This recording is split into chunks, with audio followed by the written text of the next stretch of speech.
কুরবানি যে আমরা করি, গরু ছাগল কুরবানি দেই, আমরা তো ফিলিংসই বুঝি না যে আসলে আমরা কি করতেছি, কেন করছি, কার স্মৃতিতে করছি, না করলে কি হতো। কারণ এখানে সবচেয়ে বড় কথা ছিল নিজের জীবন কুরবানি করা, নিজের জীবনটা কুরবানি করা। নিজের জীবন না আছে, আল্লাহ আমার কাছে একটা খাসি চেয়েছেন, একটা গরু চেয়েছেন, একটা বাহিমাতুল আনআম চেয়েছেন। এখানে তো আমার নিজের জীবনটাই দেওয়ার কথা ছিল। ওটা না নিয়ে আল্লাহ পাক বলেছেন যে বাহিমাতুল আনআম একটা দিলেই হবে। তোমার কাছে ওটার গোশতও চাই না, চামড়াও চাই না, কিছুই চাই না, তাকওয়াটুকু চাই। তাতেই এত কথা। এটা দামই বা কত? 10-15 হাজার বা একটা গরু 50,000, 60,000, 1 লাখ টাকা। 1 লাখ টাকাকে আপনি সন্তানের মূল্য দিয়ে হিসাব করতে পারবেন? তো এখানে মূল জিনিসটাই হচ্ছে আল্লাহ পাকের হুকুম। আল্লাহ পাকের হুকুমই সবচেয়ে বড় কথা। এখানে নেকিটা বড় কথা না, বড় কথাটা কি? আল্লাহর হুকুম। আল্লাহ পাকের হুকুমের পিছনে কি নেকি আছে এটা আমি সংখ্যা দিয়ে কাউন্ট করতে পারবো না। আল্লাহ পাক হুকুম দিয়েছেন মানে সেখানে ইনফিনিটিভ নেকি আছে। ওটা 1 লক্ষ, 2 লক্ষ, 5 লক্ষ দিয়ে হিসাব করা যাবে না। এখানে কেন কুরবানি করছি? আল্লাহর হুকুম। যুক্তি বিজ্ঞান দর্শন খোঁজার দরকার নেই তো আমার। তো এবার আল্লাহ রাব্বুল আলামিন কিভাবে বলছেন কোরআনে? আল্লাহ পাক বলছেন, ইব্রাহিম আলাইহিস সালাম বলেন, ইন্নী যাহিবুন ইলা রাব্বি সায়াহদিন, আমি চললাম আমার রবের পথে, তিনি আমাকে পথ দেখাবেন। এই আয়াতটা খুবই মনে শান্তিদায়ক আয়াত। জীবনে অনেক কিছু হয়ে যাবে, কিন্তু এই আয়াতটা যদি তেলাওয়াত করতে পারেন ভিতরে ভিতরে আল্লাহকে পাবেন। ইন্নী যাহিবুন ইলা রাব্বি সায়াহদিন, আমি ছুটলাম, আমি চললাম আমার রবের দিকে, তিনি আমাকে পথ দেখাবেন। রব্বি হাবলি মিনাস সালিহিন, আল্লাহ আমাকে সুসন্তান দান করুন, সালেহীন সন্তান দান করুন। ফাবাশশারনাহু বিগুলামিন হালিম, আল্লাহ বলছেন আমি তাকে সহনশীল সন্তান দান করলাম, সহনশীল সন্তান দান করলাম। এবার ফালাম্মা বালাগা মাআহু সা'য়া, এবার যখন বাচ্চাটা বাবার সাথে দৌড়াদৌড়ি করা শিখলো, মানে এই যে 10, 12, 14 বছর বয়স, এই সময় বাচ্চাগুলো আরো বেশি আকর্ষণীয় হয়। শেষ বয়সের বাচ্চা, এত দোয়া করার পরে একটাই বাচ্চা, একটাই ছেলে, শেষ বয়সের, কেবল বড় হচ্ছে, বাবার সাথে মানে দৌড়াদৌড়ি করতে শিখছে, সন্তানের প্রতি বাবার ভালোবাসা আরো গাঢ় হচ্ছে। আল্লাহ পাক তখনই পরীক্ষা নিলেন, যাতে দেখতে চান আল্লাহ পাক আমার ভালোবাসা বেশি না তোমার সন্তানের প্রতি ভালোবাসা বেশি। সন্তানকে পেয়ে আবার আমাকে ভুলে যাওনি তো? সুবহানাল্লাহ, সুবহানাল্লাহ। এবার ফালাম্মা বালাগা মাআহু সা'য়া, যখন সন্তান ছোটাছুটি করা শুরু করলো, দৌড়াদৌড়ি করতে শিখলো, ক্বালা ইয়া বুনাই, ইব্রাহিম আলাইহিস সালাম বলছেন, হে আমার সন্তান, ইন্নী আরা ফিল মানামি আন্নী আযবাহুকা, আমি আমার স্বপ্নে দেখেছি আমি তোমাকে জবাই করছি। এই কথাটা কিন্তু তিনি গিয়েই তাকে বলেন নাই। তিনি সন্তানকে নিয়ে হাঁটছেন হাঁটছেন হাঁটছেন, কাবাঘর থেকে প্রায় 8 কিলোমিটার দূরে চলে গেছেন, যেখানে কুরবানি করি মিনা প্রান্তরে 8 কিলোমিটার দূরে চলে গেছেন। সেখানে গিয়ে তিনি বলছেন যে বাবা আমি স্বপ্নে দেখেছি আমি তোমাকে জবাই করছি। আগে কিন্তু বলেন নাই যে আমি স্বপ্নে দেখেছি তোমাকে জবাই করছি, চলো আমার সাথে।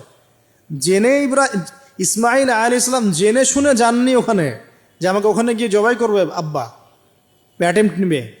তিনি আগে জানতেন না, ইসমাইলও আগে জানতেন না। যখন তাকে নিয়ে গেছেন, ওই স্পটে নিয়ে গেছেন যে যেখানে জবাই করবেন বা মনস্থ করেছেন, ওইখানে গিয়ে তিনি বলছেন যে ইন্নী আরা ফিল মানামি আন্নী আযবাহুকা, বাবা আমি স্বপ্নে দেখেছি আমি তোমাকে জবাই করছি। ফানজুর মাযা তারা, তোমার রায় কি আমাকে বলো, তুমি কি ভাবছো আমাকে বলো। যেমন বাবা, আর যেমন বাবা তেমন সন্তান হচ্ছে এখানে বড় কথা হবে, যেমন মা তেমন সন্তান। কারণ মা বলেছিল এক সময়, আপনি কোথাও যাচ্ছেন আমাদেরকে ছেড়ে, তাই না? মনে আছে? ও আচ্ছা, আল্লাহ আদেশ করেছেন, তাহলে আল্লাহ আমাদেরকে ধ্বংস করবেন না। ঠিক ওই রকম মায়ের গর্ভ থেকে এই সন্তান যে বলছে যে ইয়া বাতি, হে আমার আব্বা, ইফআল মা তুমার, আপনি করেন, আপনাকে যে আদেশ করেছে আল্লাহ পাক আপনি সেটাই করেন। সাতাজিদুনি ইনশাআল্লাহু মিনাস সাবিরিন, ইনশাআল্লাহ আপনি আমাকে ধৈর্যশীল পাবেন।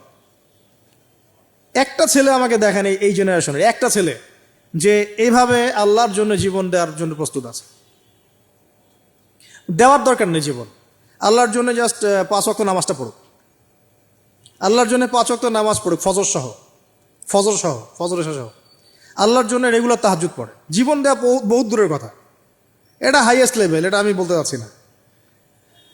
আল্লাহর জন্যে কোরআনটা হিফজ করেছে, একটা পড়া হিফজ করেছে, বা অ্যাটলিস্ট আল্লাহর জন্য কোরআন তেলাওয়াত করা শিখেছে, জাস্ট রিসাইট করা শিখেছে। আল্লাহর জন্যে মানে কোনো মাদ্রাসায় বা কোনো ওস্তাদের কাছে বা কোনো কোর্সে 6 মাস, 1 বছর, 2 বছর পড়াশোনা করেছে। আল্লাহর জন্য একটু দাওয়াতি কাজ করেছে, আল্লাহর জন্য একটা বই লিখেছে, আল্লাহর জন্য দিন প্রতিষ্ঠার কিছু চেষ্টা করেছে, মানে আল্লাহর জন্য কিছু করেছে। এই এখনকার যে হিউজ জেনারেশনটা আছে, লাখ লাখ কোটি কোটি ছেলে মেয়ে, এখান থেকে আপনি আমাকে 5% ছেলে মেয়ে দেন, ইনশাল্লাহ দিন কায়েম করে দিব বাংলাদেশ, ইনশাল্লাহ। 5% দেন খালি, খুঁজে বের করে প্রত্যেকটা ঘরে ঘরে একটা করে এরকম ছেলে আছে নাকি যে বলতে পারে যে ইয়া আবাতি ফাআল মা তুমার সাতাজিদুনি ইনশাআল্লাহু মিনাস সাবিরিন। কি শিক্ষা মা দিয়েছেন ছেলে সন্তানকে, কি শিক্ষা মা দিয়েছেন সন্তানকে, কি শিক্ষা মা দিয়েছেন সন্তানকে। আর এরকম মাই বা কোথায় পাবেন এখন আপনি, এরকম মাই বা কোথায় পাবেন বাসায় বাসায়। সব স্টার জলসা জি বাংলা মা এখন, হ্যাঁ ঘরে ঘরে এগুলা মা সব এখন, স্টার জলসা মা, জি বাংলা মা, হলিউড বলিউড ঢালিউড সব ভর্তি। এদের তো মানে কি, এদের জীবনটাই পাশবিক, এদের জীবনটাই পাশবিক। এমন মাদেরকে স্ত্রীদেরকে আমরা ঘরে নিয়ে আসতেছি যে স্বামীর হায়াত কমায় রেখে দিচ্ছে একেবারে, সারাদিন দুনিয়া দুনিয়া দুনিয়ার দুনিয়া। তো হাজারের মতো মা ছাড়া কি ইসমাইলের মতো জেনারেশন আসবে কিনা বলেন দেখি। হাজেরা আলাইহিস সালামের মতো মা ছাড়া ইসমাইলের মতো জেনারেশন সম্ভব? আর ইসমাইলের মতো জেনারেশন না পেলে বাংলার জমিনে বা সারা বিশ্বে দিন প্রতিষ্ঠা হবে? কোনোদিনও সম্ভব না। তো ইসমাইল আলাইহিস সালামের এই কথার পরে, এই কথা যখন বাস বাবা তো এখন বুঝে ফেললেন যে আমার ছেলে তো যেই সেই ছেলে না, সে আবার ইনশাআল্লাহ বলেছে, ইনশাআল্লাহু মিনাস ফালাম্মা আসলামা ওয়া তাল্লাহু লিল জাবিন। আল্লাহ পাক এত চমৎকার করে কোরআনের মধ্যে মানে আয়াতগুলোকে নিয়ে এসেছেন, বালাগাত এত উঁচু মানের। ফালাম্মা আসলামা, যখন তারা দুজনে আত্মসমর্পণ করলো। কিসের সামনে আত্মসমর্পণ করলো? আল্লাহর হুকুমের সামনে আত্মসমর্পণ। এটাই ইসলাম। ইসলাম মানে কি? এই যে এইটা ইসলাম, আল্লাহর হুকুমের সামনে মাথা নত করার নাম ইসলাম। আর আমরা তো প্রত্যেকটা কাজের পিছনে লজিক খুঁজি। নামাজ কেন পড়তে হবে, রোজা কেন রাখবো, জাকাত কেন দিব? তো তোমাকে কেন খুঁজতে কে বলেছে? আল্লাহ বলেছেন তাই করব, রাসূল বলেছেন তাই করব। আল্লাহ নিষেধ করেছেন তাই করব না, রাসূল নিষেধ করেছেন তাই করব না। এত যুক্তি দর্শনের কি দরকার? সব তো আমার মাথায় ধরবে না। এই যে ফালাম্মা আসলামা, এই যে ইসলাম শব্দটা এখানে আছে, ফালাম্মা আসলামা, যখন তারা দুজন ইসলাম কবুল করলো না, এখানে যখন তারা দুজন আত্মসমর্পণ করলো, আল্লাহর হুকুমের সামনে মাথা নত করলো, ওয়া তাল্লাহু লিল জাবিন, ডান দিকে উপর করে কাত করে শুইয়ে দিল সন্তানকে, জবাই করার সময় যেমন করে শোয়াই আমরা, ব্যাস এই পর্যন্ত ঘটনা। তারপরে আল্লাহ পাক বলছেন ওয়া নাদাইনাহু ইয়া ইব্রাহিম, তখন আমরা ইব্রাহিমকে আওয়াজ দিলাম, হে ইব্রাহিম, হে ইব্রাহিম, হে ইব্রাহিম, কদ সাদ্দাকতা রুইয়া, তুমি তোমার স্বপ্নকে সত্যায়ন করেছো, তুমি তোমার স্বপ্নকে সত্যায়ন করেছো। দেখেন এটা স্বপ্ন, এটা কিন্তু জিবরাইল আলাইহিস সালাম এসে সরাসরি ওহীও করেন নাই, যে যেমন এসে সরাসরি বলা যে আপনার সন্তানকে কুরবানি করতে হবে। তিনি স্বপ্ন, এটা আরো বড় পরীক্ষা। কারণ স্বপ্ন, শয়তান ওই সময় 3 বার পাথর নিক্ষেপ করেছে না, শয়তান বোঝানোর চেষ্টা করেছে এটা তো স্বপ্ন, ভুলও হতে পারে, এটা তো স্বপ্ন, মিথ্যা স্বপ্নও দেখতে পারো। তখন তিনি 3 বার শয়তানকে পাথরও মেরেছেন, মনে আছে? ওইটা কিন্তু হাজিরা এখনো করছেন না? দেখেন আরো বড় পরীক্ষা। এখানে কিন্তু সরাসরি জিবরাইল আলাইহিস সালাম এসে বলেন না যেটা করেন, বরং স্বপ্নের মধ্য দিয়ে মেসেজ দেওয়া হচ্ছে। এখন তো আমরা অনেকে স্বপ্নের স্বপ্নের অস্তিত্ব অস্বীকার করি। স্বপ্ন সত্য হতে পারে অনেকেরই, অমুসলিমেরও স্বপ্ন সত্য হতে পারে। ইউসুফ আলাইহিস সালামের ওই 2 বন্দী মুসলিম ছিলেন না যারা স্বপ্ন দেখেছিলেন যে আমার মাথা থেকে রুটি খেয়ে ফেলা হচ্ছে, আমি শরাব পান করাচ্ছি, তারা কিন্তু মুসলিম ছিলেন না। ওই রাজাও মুসলিম ছিল না যে রাজা স্বপ্ন দেখেছে দুর্ভিক্ষ হবে। তো স্বপ্নের সত্যতা আছে, তবে সেটা সত্য স্বপ্ন একরকম, মিথ্যা অলিক স্বপ্ন আরেক রকম। আর নবীগণের স্বপ্ন কি হয়? ওয়াহি হয়। নবীগণের স্বপ্ন এক প্রকার, ওয়াহি হয়। এবার যখন পাশ ফিরিয়ে দিলেন, আল্লাহ পাক ডাকলেন, ফানাদাইনাহু ইয়া ইব্রাহিম কদ সাদ্দাকতা রুইয়া, আপনি আপনার স্বপ্নকে সত্যায়ন করেছেন। কদ সাদ্দাকতা রুইয়া, এটা ছিল আল্লাহর পক্ষ থেকে একটা বড় পরীক্ষা। ওয়া ফাদাইনাহু বিযিবহিন আযীম, এখানে আসছে এটা, ওয়া ফাদাইনাহু বিযিবহিন আযীম।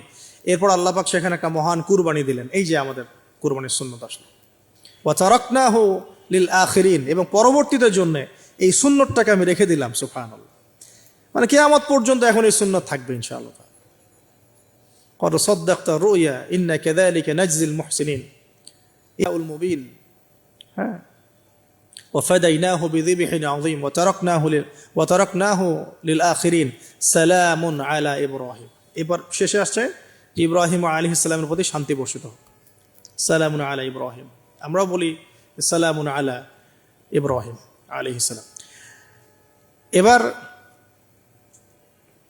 পরীক্ষায় পাস আল্লাহ রাব্বুল আলামিন সব পরীক্ষা যখন ইব্রাহিম আলাইহিস সালাম পাস করে গেলেন তখন তাকে জাতির পিতা ঘোষণা করলেন মনে আছে ওয়াইদ ইবতালা ইব্রাহিম রাব্বাহু বিকালিমাত যখন আল্লাহ রাব্বুল আলামিন ইব্রাহিমকে বহু পরীক্ষা করলেন অনেকগুলো পরীক্ষা করলেন যখন ফালাম্মা আতাম্মাহুন্না যখন তিনি পরীক্ষায় উত্তীর্ণ হয়ে গেলেন তখন আল্লাহ পাক বলেন ইন্নী জাইলুকা লিন-নাসি ইমামা আমি তোমাকে পুরো মানব জাতির ইমাম বানিয়ে দিলাম সুবহানাল্লাহ এখান থেকেই আমরা বলছি যে তিনি হচ্ছেন পুরো মুসলিম উম্মার কি জাতির পিতা এবার আসেন পরীক্ষা শেষ পুরস্কার লাগবে পুরস্কার কি পুরস্কার হচ্ছে এখন ছেলে আর বাবা মিলে এখন কাবা ঘর বানাও তোমরা সুবহানাল্লাহ কত বড় সম্মান আল্লাহ পাকের ঘর নির্মাণ করো বাবা ছেলে মিলে বাস ছেলে বাবা মিলে কাবা ঘর নির্মাণ করছে দেখেন এই স্মৃতিটাও কত মধুর ছেলে বাবা মিলে কাবা ঘর নির্মাণ করছে চিন্তা করে দেখেন হ্যাঁ ওয়াতাহির বাইতি লিত-তাইফিনা ওয়াল আকিফিনা ওয়া রুকআইস সুজুদ